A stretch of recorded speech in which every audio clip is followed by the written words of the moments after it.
Okay, we all know the horror stories of the modern Disneyland experience. Lines across the parking lot, screaming adults who can't let go of their childhoods, outnumbering the actual kids who get pushed straight to the back, spending up to and even over $1,000 in a single day on passes, food, drinks, souvenirs, and all the other little esoteric things, and then flying home with a terrible realization that you didn't actually have as much fun as you thought you did.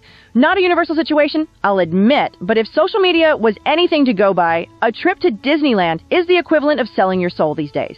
So, let me turn the clock back to a time when a trip to Disneyland was simpler. I'm not going to say it was less complicated, because it wasn't, but the experience you came home with seemed far more fulfilling, hence why so many people seem determined to go back year after year to try and recapture that same vibe. There was a particular kind of West Coast optimism involved in going to Disneyland in the 1990s. It began before the castle, before the monorail beam, before the first whiff of churro sugar on Main Street. It began in the car. Families from Los Angeles, San Diego, the Inland Empire, Orange County, Arizona, Nevada, and the Pacific Northwest pointed their station wagons, minivans, and suspiciously overpacked sedans toward Anaheim with the confidence that all roads in Southern California eventually led either to a freeway interchange or to Mickey Mouse. The journey itself felt like part of the enchantment.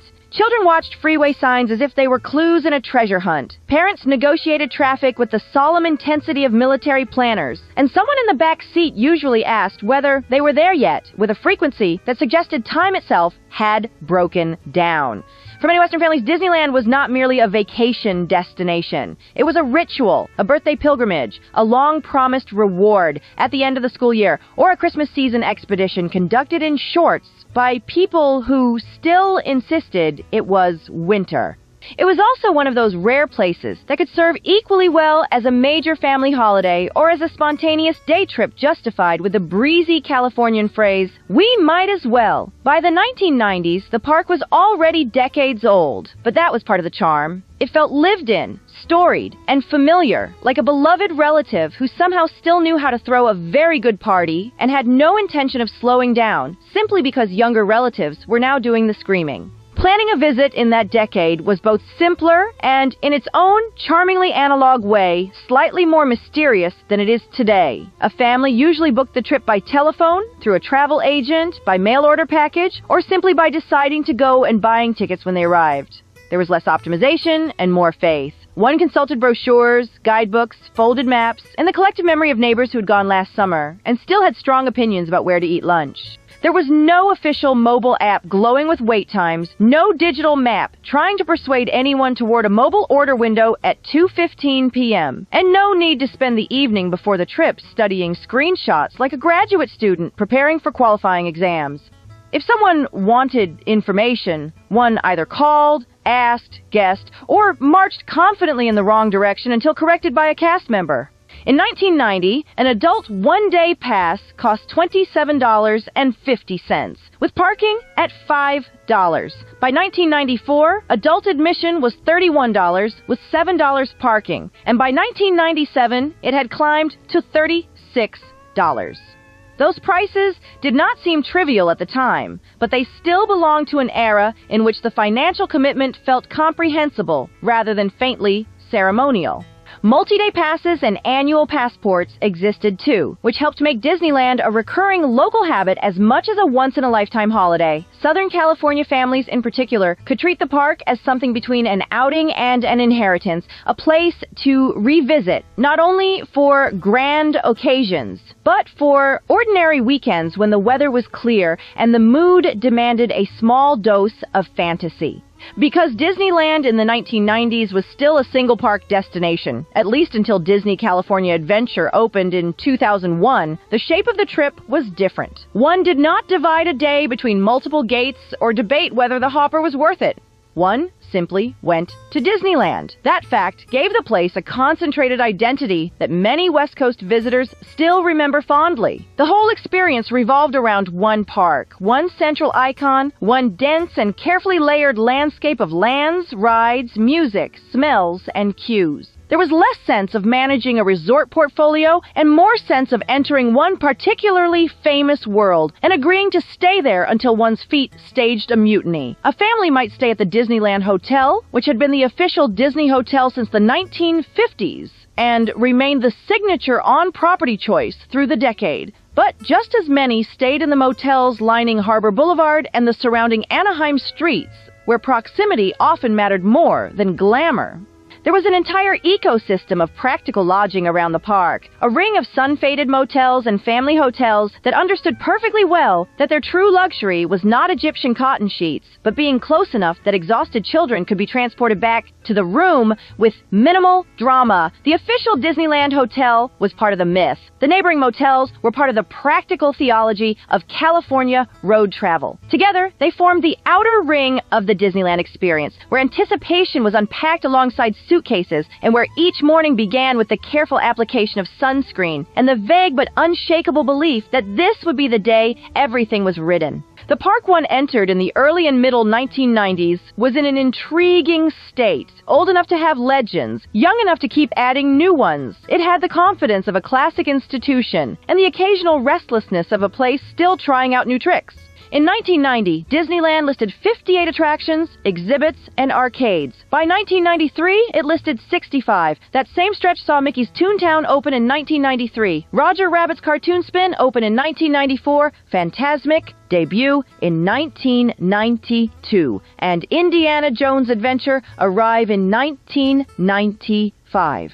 This mixture of continuity and change made the park feel unusually rich. Main Street still functioned as the ceremonial overture, easing guests from Southern California sunlight into a version of American memory polished to a cheerful shine. Adventureland still smelled faintly of water, foliage, and possibility. Frontierland, Fantasyland, Tomorrowland, and New Orleans Square retained their own distinct moods, each with its own internal weather of sound and color. Yet the 1990s also gave the resort a particular energy. Toontown, with its exaggerated cartoon architecture, looked less like a dignified expansion and more like someone had let a Saturday morning television lineup explode into three-dimensional space. Roger Rabbit's Cartoon Spin fit the era perfectly, with its manic movement and bright comic absurdity. Fantasmic turned the rivers of America into a nighttime stage where music, fire, water, and giant images combined into something that felt less like a parade and more like a highly confident declaration that Disneyland could still astonish people after dark. Then Indiana Jones Adventure arrived and changed the emotional weather of the park again. It was not merely a new ride, it was a statement. It announced that Disneyland intended to compete not only with its own past, but with the evolving expectations of 1990s audiences who had become increasingly difficult to impress and yet remained extremely willing to be impressed if a giant rolling boulder was involved. Tomorrowland, in particular, carried the peculiar grandeur of a future that had somehow managed to age into nostalgia without ever fully surrendering its belief in itself. In the 1990s, it still felt like a place where yesterday's imagination of tomorrow had been lovingly preserved, polished, and set humming for public inspection. The PeopleMover still glided serenely above the land until August 1995, not offering thrills so much as atmosphere, rhythm, and reassurance. It was a ride whose great talent lay in making Tomorrowland feel alive. Even if a guest happened to be sitting still, Tomorrowland itself seemed to be circulating, breathing, and gently insisting that progress was a pleasant thing, best observed from a smooth-moving bench. The attraction gave the land kinetic dignity. It suggested that the future would be efficient, elevated, and oddly relaxing. The Skyway still carried guests across the park until its closure in 1994. And yes, it really did pass through the Matterhorn, which meant that for one brief and glorious stretch of Disneyland history, a gondola ride could plausibly feel like both transportation and mountaineering. To a child, this was a marvelous absurdity. One was not merely traveling from one point to another, one was floating through the sky, drifting above fantasy and into alpine mystery, all while trusting a cable system with the serene faith only children and theme park guests can truly summon. It made the park feel connected in a literal and imaginative sense, as though the air itself had been incorporated into the master plan. Of course, if you wanted to get around, the best and most amazing way was aboard the Monorail. Traveling between Tomorrowland and downtown Disney, the Monorail opened in 1959 and became the first operational monorail system in the Western Hemisphere. At 2.5 5 miles long and taking 13 minutes to do a full journey. Riding aboard the monorail in the 1990s as a kid really did give you the impression that we really were living in the future. It was smooth and sleek, and you couldn't help but ask yourself why every city doesn't have a monorail. Then you realize that they're completely impractical, and you'd probably get swindled into building one by some smooth-talking con artist with a catchy song, but that's beside the point. However, one of Tomorrowland's most famous attractions, and the closest a lot of Star Wars fans would get to a continuation of the series in motion, was Star Tours. Opened in 1987, it was the first time Disney used a non-Disney intellectual property for a major theme park ride, back when you could call Star Wars a non-Disney intellectual property. This ride places you in the hands of Captain RX-24, voiced by the late, great Paul Reubens, a rookie droid making his first flight, who, predictably, takes a wrong turn and leads you straight into an epic battle between the Rebellion and the Empire, including dogfights with TIE fighters, going toe-to-toe with a Star Destroyer, and even facing off against the Death Star itself. For someone who wasn't exactly a major Star Wars fan at the time, even the most casual viewer could appreciate the excitement on screen. Lucasfilm's superb practical effects, combined with the immersive flight simulator settings and the swelling John Williams score, threw you completely into the experience. I can remember my blood pumping through every inch of my body when the Imperial March rises and you find yourself being fired upon by Star Destroyers and TIE fighters, and then you claim victory by taking a back seat to the classic torpedo run along the surface of the Death Star before flying right back home for souvenirs and tepid coffee. Talk about a rush! Definitely one of the best Star Wars properties ever. Autopia still had that distinctive gasoline and freedom aroma that suggested tomorrow would apparently involve cheerful traffic, tiny steering wheels, and the chance for children to experience the intoxicating privilege of road behavior several years before the Department of Motor Vehicles would have approved. The cars sputtered and hummed with a charmingly unfuturistic realism, and that contradiction was part of the ride's appeal. Tomorrowland promised sleek modernity, yet Autopia cheerfully informed visitors that the future would still involve lanes, engines, bumping along curbs, and a child insisting with great seriousness that they were doing the driving all by themselves. The submarine voyage remained in its pre-Nemo form, dim and strange and slightly eerie to small children who were not entirely convinced they wanted to be underwater in the first place. It possessed that special kind of old Disney weirdness that mixed nautical adventure with faint claustrophobia, and the result was unforgettable. Adults might remember it fondly as a classic attraction. Children often remembered it as the place where they stared through a porthole into murky aquatic drama, while quietly wondering whether this had all become far more serious than they had expected. It was atmospheric in the most committed sense.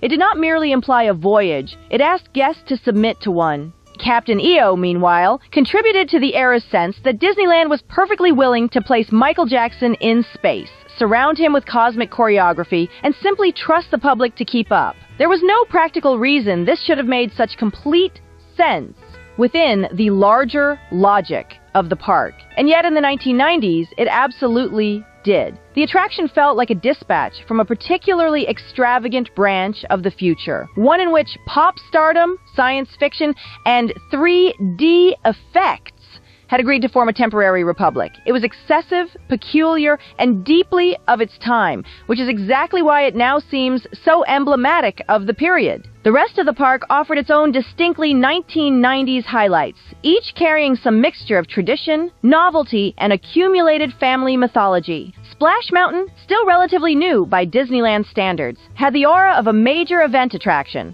the sort of ride people discussed before boarding and then discussed again afterward because everyone had an opinion about exactly how wet they got and whether that had been fair. It was one of those rides that generated its own social weather. A family approaching the entrance might display confidence, dread, bravado, or outright bad math regarding the likelihood of soaking. A family leaving the ride usually displayed evidence. Pirates of the Caribbean still existed in its older, less movie-tied form, with the attraction's own mythology intact and no need to explain itself with celebrity cameos or cinematic brand maintenance. It belonged fully to itself. Guests drifted through moonlit bayous, cannon fire, burning towns, and drunken song with the comforting sense that this entire world had been imagined as a ride first and only later, became the sort of thing corporations might attempt to reverse engineer into a multimedia empire. The ride did not need external validation. It already had atmosphere, music, pacing, and lines so memorable they had long ago graduated into family, quote, libraries.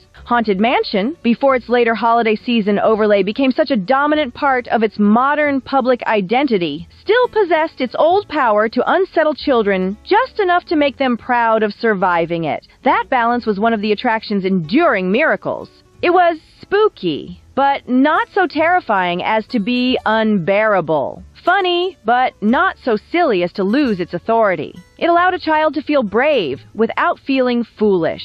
By the time they emerged back into daylight, they were often a little taller in spirit than when they had entered. The ghosts had done their work. The Country Bear Playhouse lingered into the decade as one of those attractions children sometimes tolerated, adults secretly adored, and later generations came to treat as lost scripture. It was less a ride than a mood, a shaggy theatrical relic from an earlier Disney sensibility in which sincerity, cornball comedy, and animatronic mammals could coexist without irony. Not every child appreciated it in the moment. Many, however, grew up and discovered that they had absorbed it anyway, filing away its songs and atmosphere in some deep internal archive reserved for things they would miss later with unreasonable intensity. Jungle Cruise still featured its older gags and figures, including Trader Sam in his more old-school incarnation, and the whole enterprise retained that marvelous tone of straight-faced nonsense. The skippers delivered jokes with varying degrees of exhaustion and inspiration. The animals maintained their eternal poses of peril and mischief, and the attraction as a whole managed to feel both deeply scripted and strangely alive. It was a comedy ride, an adventure ride, and a ritual of deadpan endurance all at once. Every generation got a slightly different version, depending on the skipper, the crowd, and the exact quality of the timing, which is part of why people remember it so personally. And then, of course, who could forget this song?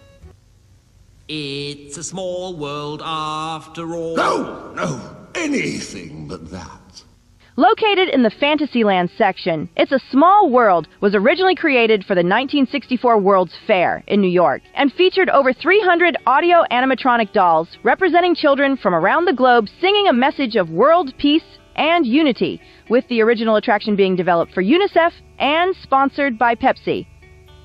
I feel I should make some off-color remark about the idea of an attraction dedicated to saving children's lives being sponsored by a company that works to shorten children's lives. But it's not coming to me right now. But yes, that song, written originally by Robert B. Sherman and Richard M. Sherman, better known as the Sherman Brothers, its lyrics were influenced by the then-recent Cuban Missile Crisis and was written in a way that could easily be translated into as many languages as possible.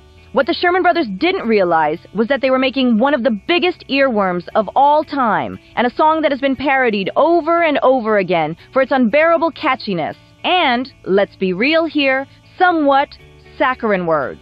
The parade and entertainment culture of 1990s Disneyland also deserves a respectful, slightly misty-eyed bow. This was a period when a visit still included the possibility of stumbling into spectacle without having scheduled it on a device 2 months earlier, linked it to a hotel reservation, and then consulted 3 discussion boards about ideal viewing angles. There were daytime parades, seasonal parades, castle forecourt performances, stage shows, marching bands, and enough ambient performance energy to make the whole park feel less like a sequence of cues and more like a place where something might happen if one turned a corner at the right moment. Entertainment was not simply presented, it seemed to circulate. There was music everywhere, and not merely in the sense that loudspeakers were functioning properly. There were live performers who made the park feel civic, theatrical, and faintly unpredictable. A marching band might come through with ceremonial confidence. A themed show might be underway before a guest had fully realized they had wandered into an audience. Seasonal overlays added texture rather than dominating the entire rhythm of the visit.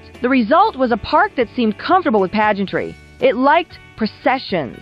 It liked fanfare. It liked reminding guests that they were somewhere built not just for rides, but for occasion. Character interactions in the 1990s belonged to a less regimented species altogether. Characters often seemed to be simply out and about, as though they had briefly escaped whatever backstage bureaucracy now governs such appearances, and decided to mingle with the public before anyone noticed.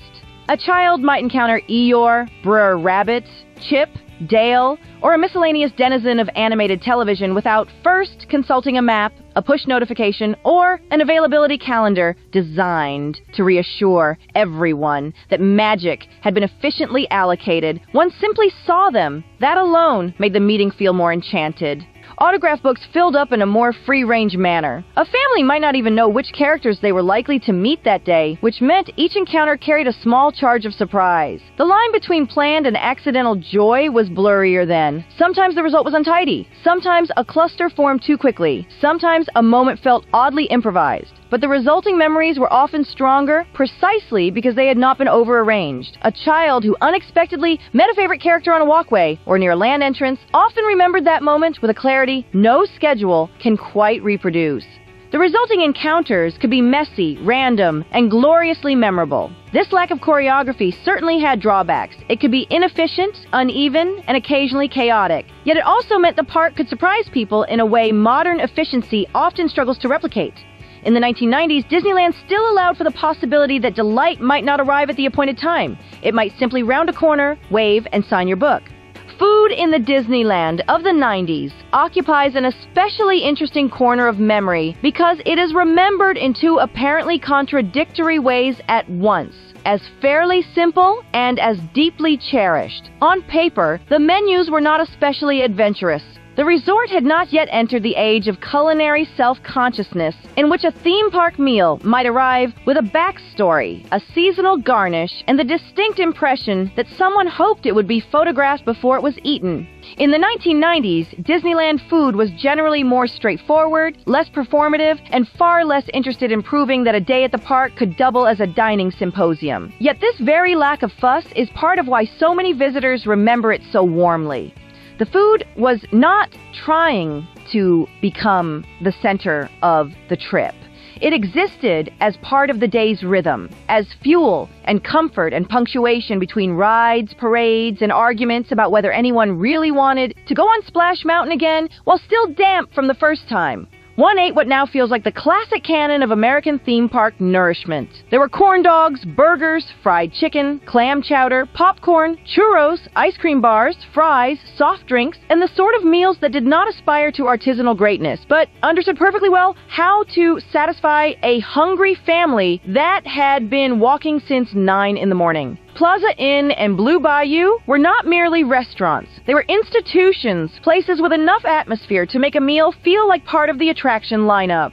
Blue Bayou in particular had the old magic of seeming less like a restaurant than a stolen pause inside the Pirates of the Caribbean twilight, a place where one could sit beneath perpetual evening and be reminded that Disneyland's most convincing trick was making time feel decorative. Plaza Inn, by contrast, offered the practical reassurance of hearty food in a gracious setting, the sort of place where adults could regroup and children could be induced to sit down for 20 uninterrupted minutes, which, in a theme park, counts as both hospitality and sorcery.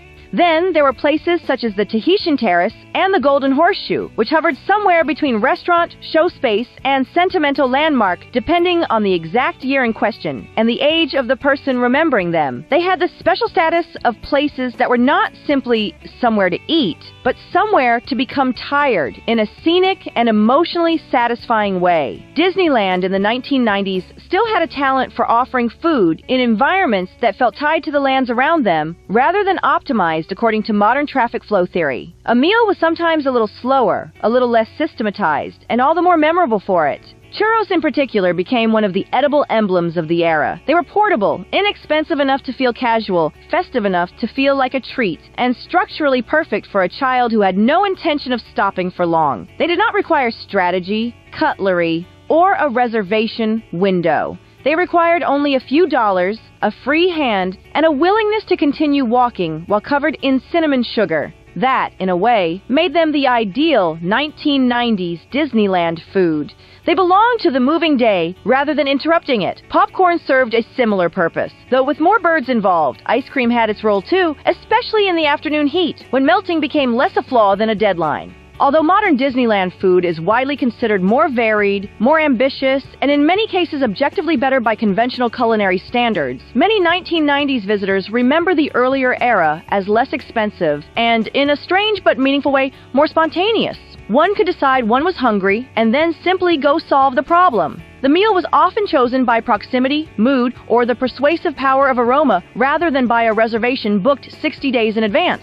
Accommodation followed a similar principle of relative simplicity. In the 1990s, staying at Disneyland could mean the official Disneyland Hotel, which still carried a glamorous inherited aura from an earlier era, or one of the many neighboring hotels and motels that made Anaheim a practical family base camp. The Disneyland Hotel represented the idealized version of the trip, the fully branded experience, the place where a family could extend the atmosphere a little longer before and after park hours. The resort district had not yet become the more self-contained, highly curated, multi-property complex known today. There was no Grand Californian rising in deliberate craftsman grandeur, no Pixar Place Hotel, and no downtown Disney promenade turning the space between park and room into an additional zone of orchestrated consumption. The upside to the 1990s arrangement was clarity. One knew where the park was, where the hotel was, and where the day began. The downside, depending on one's preferences, was that Disneyland often felt less like a sealed fantasy kingdom and more like a famous attraction embedded in the ordinary commercial texture of Southern California.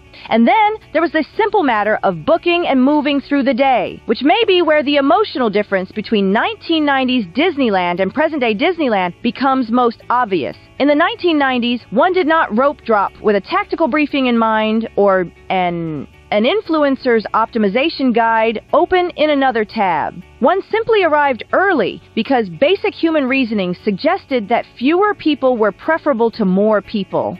Guests did not generally speak in terms of stacking return windows, modifying attraction selections, or mobile ordering lunch while still in line for breakfast. A park day was managed by instinct, momentum, and a family's particular tolerance for heat and indecision. Restaurant reservations existed, but they did not yet dominate vacation planning in the way they do now. A family might wake up, decide over breakfast where to eat dinner, and still have a respectable chance of getting what they wanted. There was no lightning lane multipass, no digital queue ecosystem, no virtual waiting room etiquette, and no expectation that every hour required prior tactical consideration. In exchange, one accepted more uncertainty. Standby lines could be long. Some restaurants filled up. Popular attractions still attracted crowds, but many people remember the trip as feeling lighter because the burden of management rested mostly on the day itself rather than on the months leading up to it. The family was not expected to arrive already having half-run the vacation in simulation.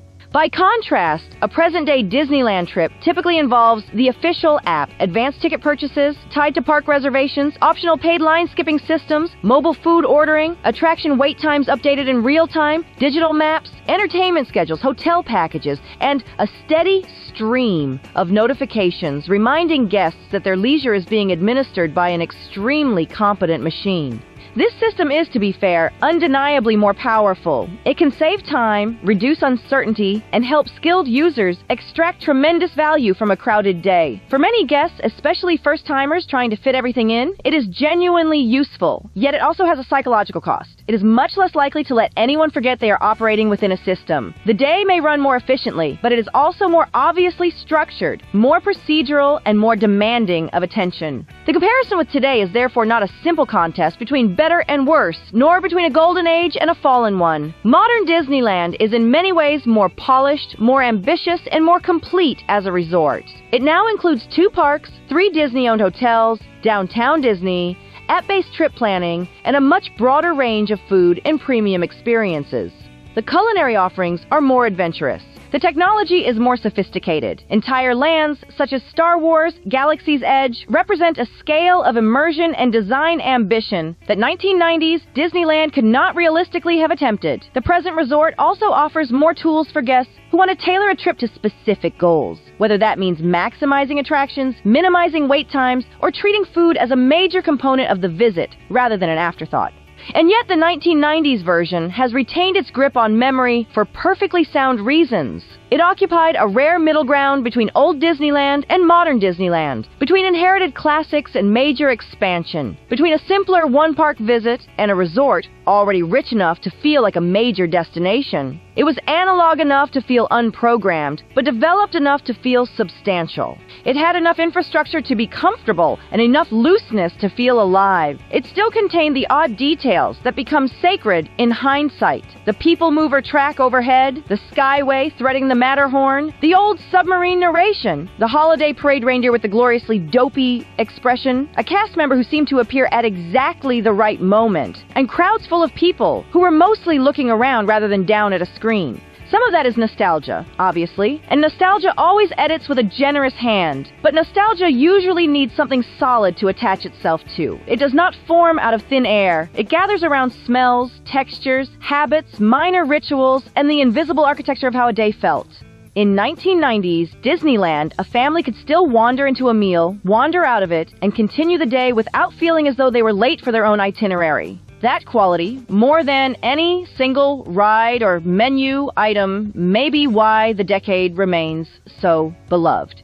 Looking back, visiting Disneyland in California during the 1990s was a distinctly West Coast experience. Half pilgrimage, half day trip, half family ritual, which remains mathematically impossible and emotionally correct. It was not always cheaper, quieter, or objectively superior in every category. It could be crowded, imperfect, and occasionally frayed at the edges, especially as the decade wore on. But it offered a particular blend of old-school Disney atmosphere and 1990s cultural optimism that has proved unusually durable in memory. The park of that era asked less planning, offered more surprise, and still felt close enough to its earlier selves that parents and children could recognize it together. That may be why so many people continue to insist that it was peak Disneyland. They're not only remembering rides, restaurants, or hotel layouts, they're remembering a way of visiting, a way of waiting, a way of wandering, and a way of being delighted, before delight became something one was expected to organize, reserve, and confirm. They are remembering the moment when Disneyland still felt like a place one entered and then discovered, rather than a place one successfully managed.